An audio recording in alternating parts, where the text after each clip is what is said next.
coffee. We're ready to go. Are you ready? I'm ready. She's not so ready. It's Matt's. And 5, 4, 3, 2, 1. Good morning, everybody, and welcome. Today's Tuesday. It is June 22nd, 2021. My name is Jeremy. This is my first cup of coffee.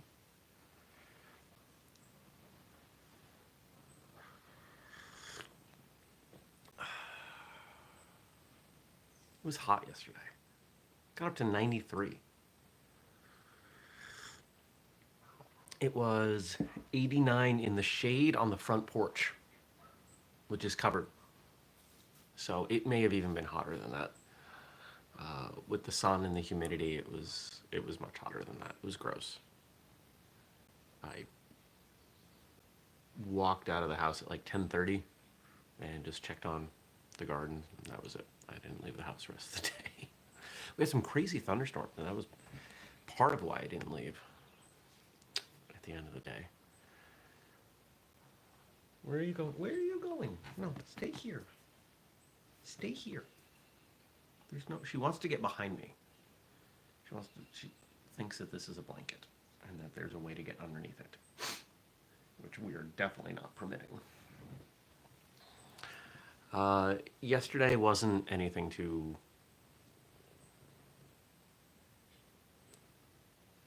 different. Bunch of work, bunch of different work, working on podcast stuff. I did finish up all the notes for How to Fight number 2 and sent those over to Julius. This was a fun one, and if the editing that he does is anything similar to what I'm expecting, it's going to be awesome. This was a longer one that we did with a little bit more to pull from, because this movie has some cultural aspects to it, and it was good. It was a good time. So that'll be out. Go get the bird. Go attack the bird. There's a robin sitting on the porch. Go get it. She's just staring. So I worked on that. That was close to 2 hours. It's the only downside to doing that show is that there's a lot of prep. Gotta watch a movie, then you gotta do this. But that's why we're doing it about once a month. Did you guys like that one? Did you guys see that one? Did you see when we did the first How to Fight with, what did we do? Perfect Weapon. Jeff Sanders, aka Jeff Speaker. What else happened? Had a great conversation with Frank yesterday. We talked about the show. We talked about life. Talked about a lot of things. Always a great time talking to him. I've got hard drives that I'm wiping for client servers. I've got this pile of computers in my office that I'm desperate to get out of there because it's driving me nuts. And finally was able to start cleaning up those computers yesterday. So things are even more chaos because I've got computers taken apart. And what else? Not much else. I dug through some papers related to my father. That was a challenge. But I'm done going through them. So that was yesterday. Not super eventful. Now, we did miss getting to talk about yesterday's episode, which was with Mr. Francis Cordone. Good morning, Stacy. Now, Francis, if you don't know, yeah, episode 616 with Francis Cordone. I just wanted to make sure that I wasn't misremembering that. Francis popped up, sent me an email, said, hey, I liked your episode, and I kind of riffed on it a little bit. Check it out.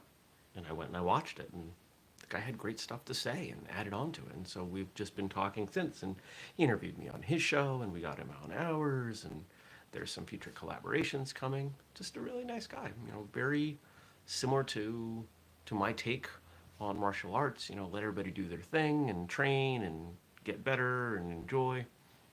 You know, same kind of attitude that I suspect most of you have. And yeah, I appreciate what he's doing. So it was nice to talk to him and get to know some of his story. It's going to be a lot cooler today. Supposedly, it's not going to get even hit 70 today. And it's going to keep raining. Which isn't an awful thing because it means it'll cool the place down. It's still kind of warm in here. Notice I'm wearing a hot robe. That doesn't exactly help. But my summer robe is really thin. She sits on it and she claws and just, ugh. I think I'd rather be a little too warm than have cat claws in my leg. What do you think? She doesn't know. So what's going on today? Today's a Tuesday. It's a non-recording day. Which means I got a bunch of stuff I could do. I got a bunch of time.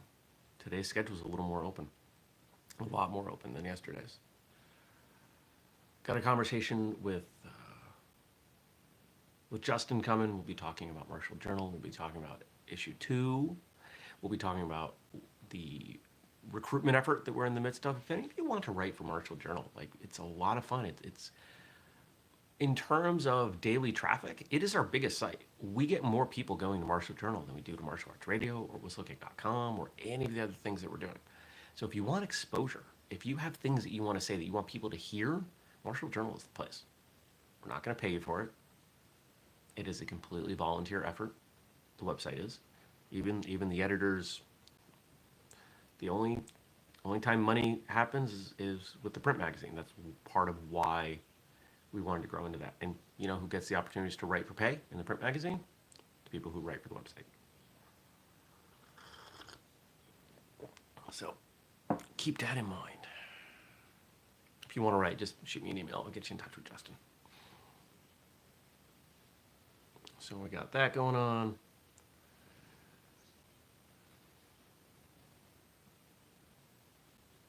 What else is going on today? I'll try to finish up those computers. Lots of little stuff. There's lots of little stuff. Most of it's not even worth talking about. I don't think I have anything else to say.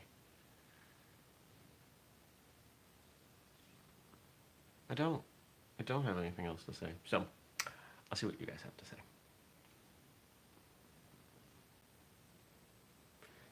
Looking for comments that you have made.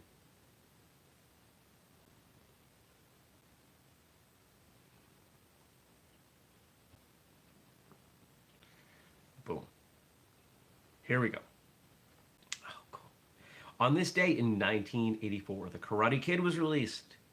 Here's some interesting facts about the film from IMDb. Before I read those, I don't remember when it came out. I was 5. I had just started karate. I'm pretty sure my mother took me to see it in the theater, but we didn't do that very often. But that may not have happened. It may have just been that we grabbed it, at the video store when it came out. I don't know. I don't think we had a VCR then.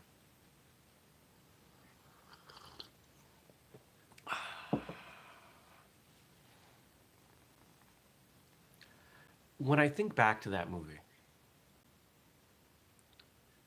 my earliest memories of that movie are all very positive and very relatable.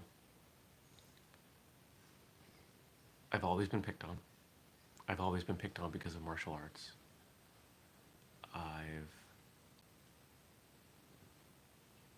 Not as an adult. In school I did. But nobody ever wanted to test me. Because the newspaper was fairly frequently doing write-ups on my competitive success. So people would pick on me in groups when they knew that, I'm not going to fight a group of people. But individually, they rarely did. And sometimes, privately, people would even say, hey, I think it's cool that you do karate.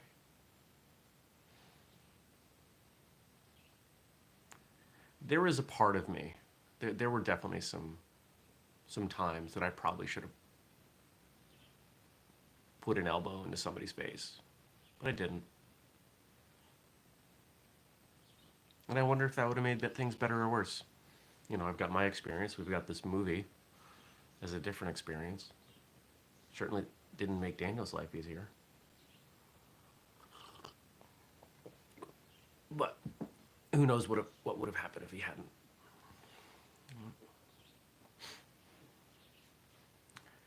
If you haven't checked out the documentary The Real Miyagi on Sensei Fumio Demura, you should. We've done 2 episodes on him. We did, I think it was 109, which was a profile episode, because I never thought that we would get him on the show. The only people we do profiles of are people that we don't expect will ever come on the show. And then that episode got shared on the Real Miyagi Facebook page. Somehow they found it.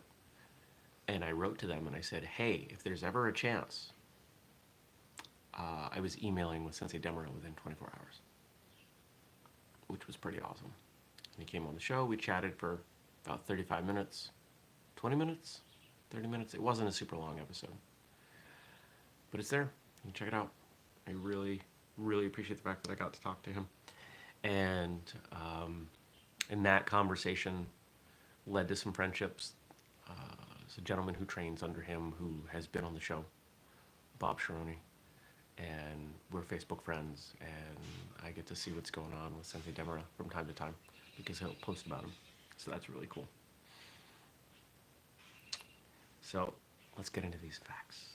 The yellow classic automobile that Daniel polishes in the famous wax on, wax off training scene, then later offered by Mr. Miyagi as Daniel's birthday gift, was actually given to Ralph Macchio by the producer, and he still owns it.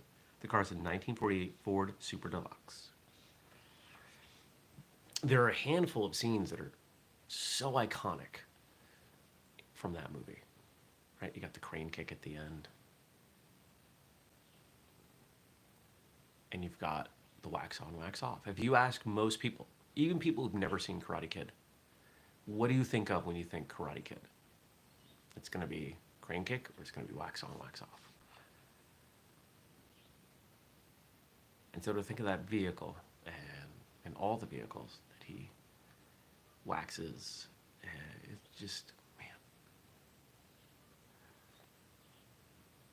It's such an old school training method, this idea of taking a concept and implementing it as a movement pattern time and time and time and time again. There's something there. There's something really significant. And I think often in modern society, we miss the value of doing things hundreds and thousands and tens of thousands of times. When you look at the science around any kind of physical adaptation, whether it's getting stronger, building muscle, building flexibility, which, yep, I did work on that yesterday. It's almost ready to start laying out the program. We're almost ready. I think I'll probably spend today going over what I selected for exercises, making sure that we've got enough of the full body for each of these. And then the rest of the week will be designing the workouts themselves. Stacy says, want to fold some origami cranes with me? 10,000s? No, thank you. But the secret is in frequency. If you want to learn how to punch well, you've got to learn how to punch, and then you've got to practice it a whole bunch of times. If you want to become stronger, you've got to lift that weight a bunch of times. Now, not necessarily all at once, but over time. It takes frequency. And that's something that's really deeply rooted in this movie that we neglect, we forget about. And as martial arts instructors, we don't explain that well to new students. And sometimes we blame them when they get bored. If they leave class, they're not learning anything. If they find punching boring, maybe you could have made it more interesting. It doesn't just have to be standing in place. Standing in place, moving against a person, against a heavy bag, against a shield, against a wall, outside, facing different directions, with the lights off. There's a Dr. Seuss book in there somewhere. I can punch against a wall. I can punch. I don't know what rhymes with wall.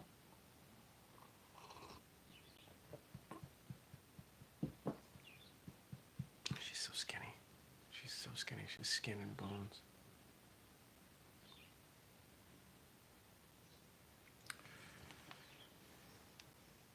I like old cars. I would gladly take that old car. Ford Deluxe. Ralph Macchio was 22 during filming. Some of the cast did not believe him when they asked about his age. If you look at Ralph Macchio, he's always looked younger than he is. What is he now? Well, let's see. If he was 22 in 84, he was born in 62. So that means he's 17 years older. So he's 59. Right? He might as well be 60. If you've seen Cobra Kai, does he look 60? He doesn't look 60. He looks young. Good for him. That's awesome.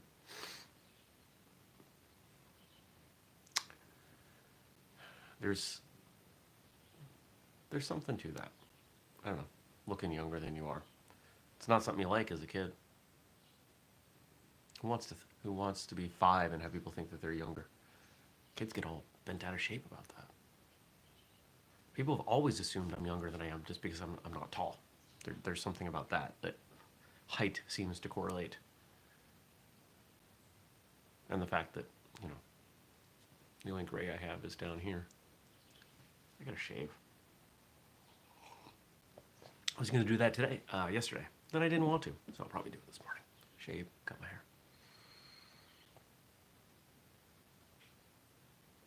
It's interesting now that we've got a few seasons of Cobra Kai to think back on Karate Kid. And just the continuity of that story, bringing things forward.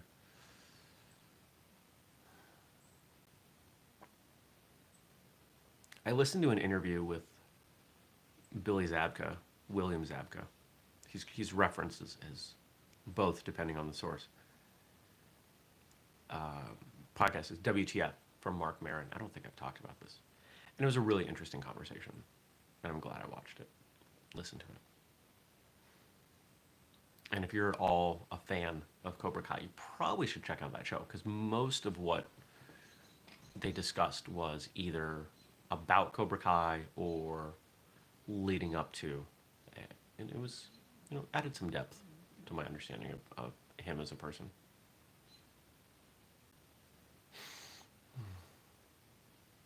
It's a good show in general. Mark's a pretty good interviewer. Mark's a decent interviewer who gets really good guests. I don't know if he's a great interviewer, but I like him. And then to stay up on the rest of the cast, pretty much following them on social media. Barry Mauser is incredibly active on social media. The others I don't see as often. Who's the other young female? The one who's mean. Peyton List. She's interesting to follow.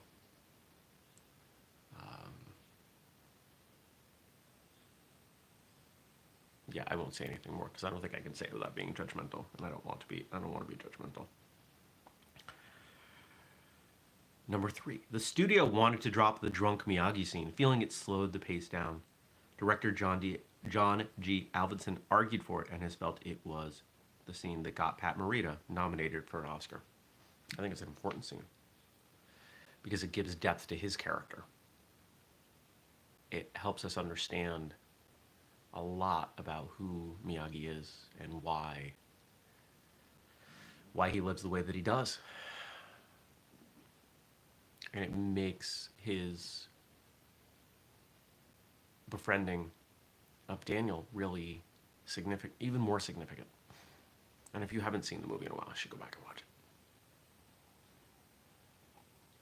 it. And see what I mean.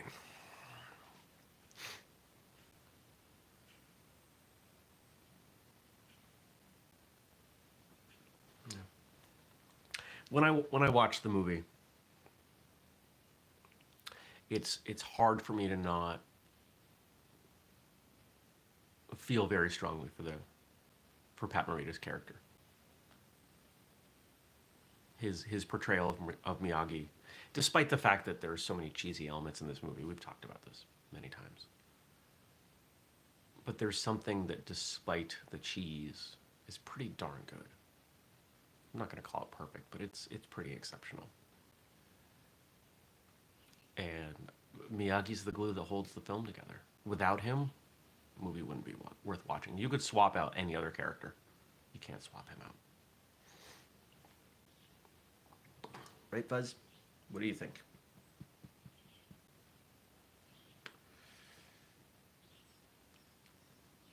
The idea for the Karate Kid film came from producer Jerry Weintraub, who heard a news report in 1983 about a scrawny teen being bullied who became a martial artist.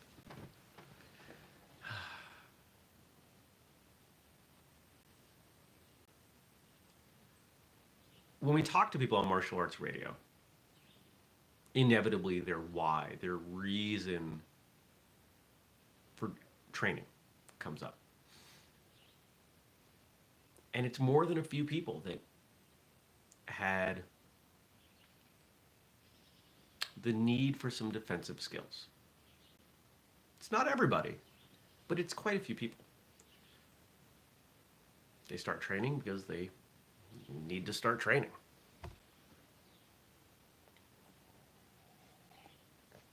They need something.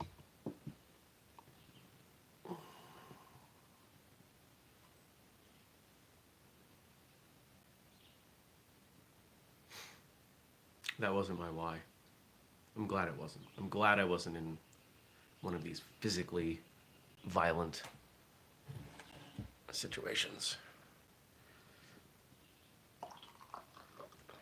I was small. Even with my skill, I don't think I would have been able to handle myself very well. And Stacy says, and it's so much better than Best of the Best. Sorry, Andrew. There's a running joke threading itself through Whistlekick about my dislike for the film Best of the Best. And our final fact here on Karate Kid, and thank you to Frank for posting these. Pat Morita's portrayal of Mr. Miyagi was heavily influenced by karate master Fumio Demura. Morita spent a lot of time with Demura, who doubled him for his fight scenes, and translated not only Demura's attitude towards the martial arts to the character, but also his mannerisms and speech. We've talked about that. We know that. But one of the things that, if I remember correctly from the Real Miyagi documentary, was that they were genuinely friends, that they remained in contact, and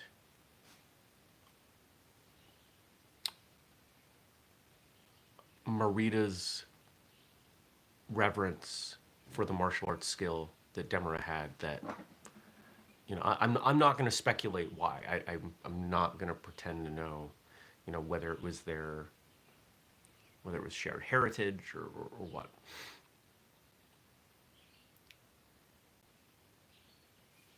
But when I think about Karate Kid, you know, I think of it in two ways. There's the story that I, Jeremy, relate to. And then there's the story of the telling of the story, that in order to do so heavily features one of the most influential, skilled, kindest martial artists that I've had the chance to talk to, and I think to some degree one of the most influential martial artists who ever lived. I can't forget about that story, that undertone of the story. And I hope that we don't. And it is my hope, as Cobra Kai continues, that we find a way to pay homage to Fumio Demura. It is my hope that he gets a cameo or something. Pat Morita's passed away. We can't bring him on. But there's got to be some way to include Demura. Because without Demura, Morita would not have been Miyagi. He would have been a different version of Miyagi. And it wouldn't have been as good. And we may not even be talking about it now. It may be a movie that we dismiss. So that's my hope. I hope you have a good day. I hope you have a productive, profitable, enjoyable, growth-filled day. Whatever you got going on. And I hope to see you tomorrow. I hope you leave me some questions, some comments, some feedback in the comment section below once the show closes. Because we do this thing every day. Every weekday, 6:30 a.m. U.S. Eastern Time here on YouTube. Catch it later in audio form in your podcast feed. And if you want to support us, we've got Patreon. We've got stuff you can buy at whistlekick.com with the code FirstCut15. And we've got our training programs at whistlekickprograms.com. So check it all out. Help us out. We keep doing what we do. We all win. Okay. Until tomorrow. Take care, everybody. Peace.